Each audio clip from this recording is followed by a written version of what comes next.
Cool. This is starting to tie into in two questions. So we'll go back to that point when we get to that question.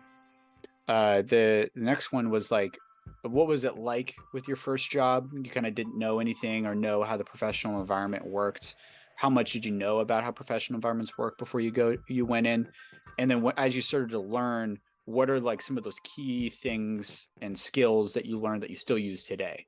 Um, Gotcha. Is it okay if I talk about my first three jobs? Because I think those all provide different experiences. yep. So, my first job at Maisels was really interesting because I got to see what the post life was like. I never had any like, I never had any idea what that world was like. And I thought, oh, it's going to be quick to throw. I didn't think it was going to be quick to throw together and edit. Let me take that back. Um, I came from a world where basically I was making these documentaries with my film program. So I was just like, oh, everything's going to be like that. And to a degree, it is. To a degree, it isn't. I often found myself learning new techniques from um, my supervisors. Who were like, yeah, this is how you handle like a Q&A video, or this is how you edit a memoriam video. While there, I often found myself like having to push myself and pushing myself to like learn and grow because I joined the organization when their founder died, and that was a lot. And it was very much like, oh, what's the next step for this company, and how can I position myself in a way to learn as much while everyone's still grieving? So I got to learn how to use cameras. Like I had to shoot the Q&As for this documentary center. I had to set up marquees. Like this was like a movie theater. Hmm. Um, I had to help with the education program where I could. I had to cut Q&A videos and post them on Vimeo for the world to see. So I got to gain all these different like skill sets, like whether it comes down to my organizational skills, my shooting skills, how to use a rig, how to use a shoulder mount. Um, And they told you to do these things, or you yeah, saw an opportunity and you tried to get in. it was 50-50 because it was Hmm. just like, oh, Javon, what would you like to do? And I was like, I'd love to edit. Hmm. And they were like, okay, here's your supervisor. He can teach you how to edit. This guy's great with editing. And then he would be like, oh, yeah, you should use a J-Cut and L-Cut. I'm like, oh, I vaguely know these things because I did this film program, Hmm. but teach me more. And he would show me how to do these things.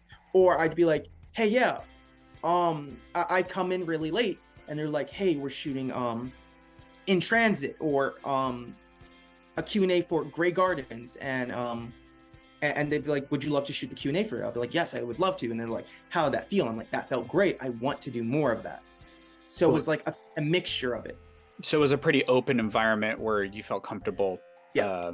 Yeah, not every environment's like that. So I don't know if Yeah. Oh, oh no. that ties into your other experiences you're about to talk Yeah. about, but mhm. Yeah.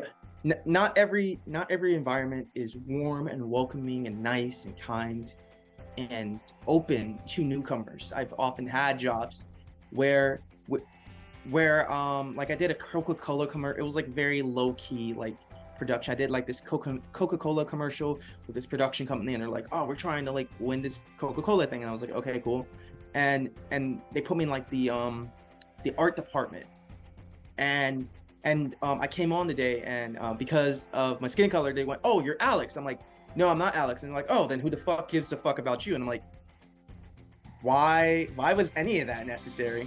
But thanks. And Interesting. then I had, what were you saying? I said interesting. Yeah, and I had to like grit my teeth and be like, whatever, like let me just get paid for the day and move on. Um, but yeah, as you were saying, not every experience is kind and not every experience is nice. Um, Drink Pepsi. That's but all I got to say to that. what'd you say? Drink Pepsi. That's all I got to say about that. Yeah. It's only gonna be Pepsi from here on out. Um, but there are like kind people trying to change the industry for the best, Yeah. from what I can see. On my second job, I learned what PAs necessarily do because I went from being an intern at this like documentary center and be like, oh yeah, I love filming and stuff like that, to being on the union set, learning what I can't touch, what I can't move, what I can't do Mm, necessarily. yeah. and learning, oh, these are 12-hour days, and then being like, oh, hey, okay, these are 12-hour days. I'm an intern. How long do I have to stay on set? And they're like, oh no, you have to get out now. And I'm like, oh, okay, this is union world. They don't want to abuse me because I'm an intern. And then seeing the other PAs there and being like, fuck, I wish I was staying with everyone else because now we're doing XYZ. And it was very interesting, like the leniency they give to interns opposed to PAs. Like they'd be like, oh yeah, you want to, like for example, my time on elementary, they're like, oh, do you want to see the scene close? And I'm like, what? And they're like, yeah. And then they put me closer than the PAs can be to see like the fencing scene that Lucy Liu and I'm spacing on the Johnny Lee Miller. Huh? Johnny Lee Miller. No, it's the African American gentleman. That's the other detective, I believe. Oh yeah, I figured his name. I know who you're talking about though. Yeah, I know his face, but I can't remember it off the top of my head. But yeah, there's more leniency with that, opposed to being an actual PA where they're like, no, you better stay on your lockup or something like that. Mm-hmm. But yeah, that job taught me like what it means to be a PA, what the responsibilities are, what the key words are,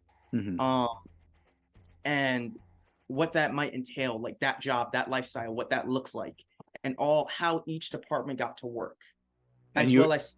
So you were saying in that environment, which I'm more familiar with that sort of environment, you were more of an observer in terms of learning things. I would say I'm more of to a degree, I was an observer because I was an intern. So they were like, I was an intern to an executive producer who's just like, yeah, what do you want to do, man? And I'm like, the world is my oyster, but like I have options.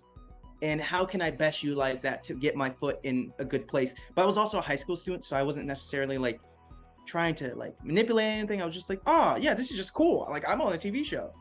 Yeah, I'm behind the scenes of a TV show. That's sick. And that ultimately evolved into, oh, this is serious work. This is what PAs do. Mm-hmm. This is what all this is like. And then the PAs started to treat me like a PA, and the key started to treat me like a PA until I eventually went from being an intern and my internship ending, or my internship going on for 2 years, and then in the third year, them hiring me on as an actual PA because of my experience on the show already and my connection with everyone, like the keys and all the additionals or all the day players and stuff like that. Cool. And then your third experience was the Val? My third experience was Egg. I did this like indie this indie movie in New Rochelle.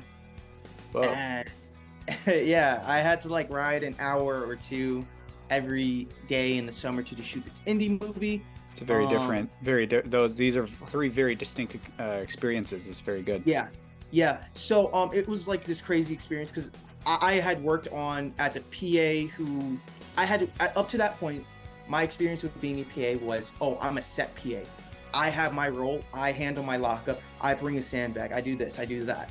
Opposed to being like in like an art room, like spray painting something or building something.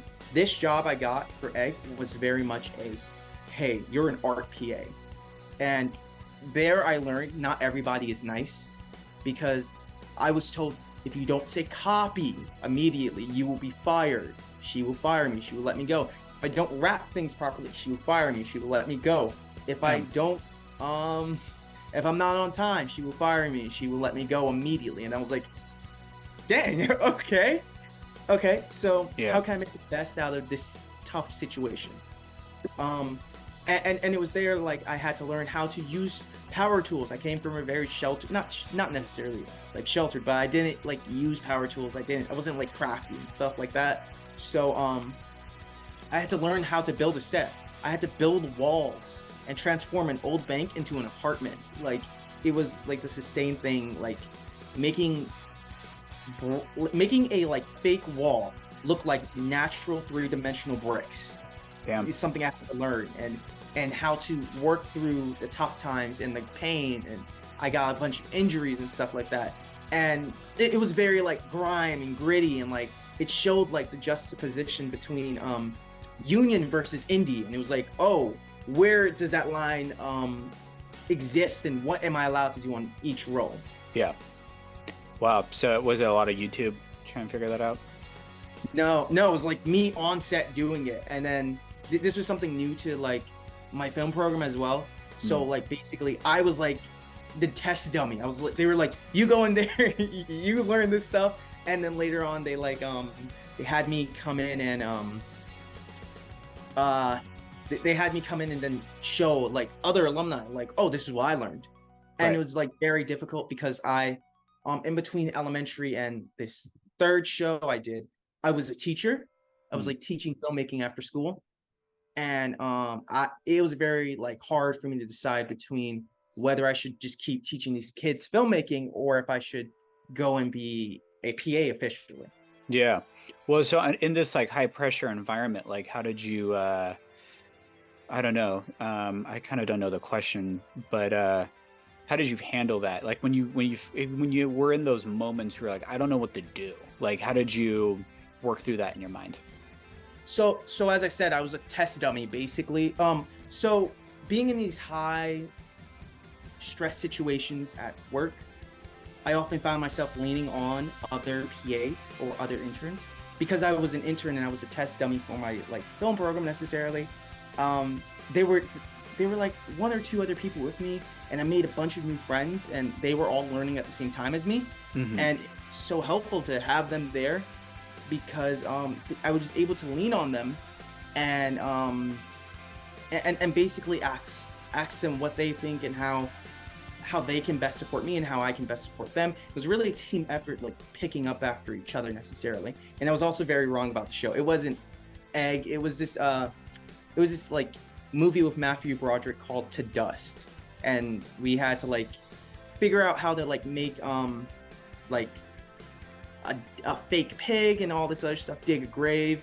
And it was also there where I ultimately learned like, oh, this can be very stressful, and like I have to deal with my stress in the appropriate way because it was like a job where I was also working like a 20-hour day, like Yeah. 1 or 2 weeks, and it was Yeah. like crazy, and it was in like a graveyard, and it was like That's it, creepy. it yeah, it was like the most insane thing ever, and I had to figure out how to balance myself and how to make sure I was good, and I often found myself leaning on PAs or interns or people a little bit above me that were like a little bit more chill and trying to mentor me a little bit. Yeah. Yeah. That's good. Leaning on coworkers. And then assessing whether or not it's the type of lane you want to go down.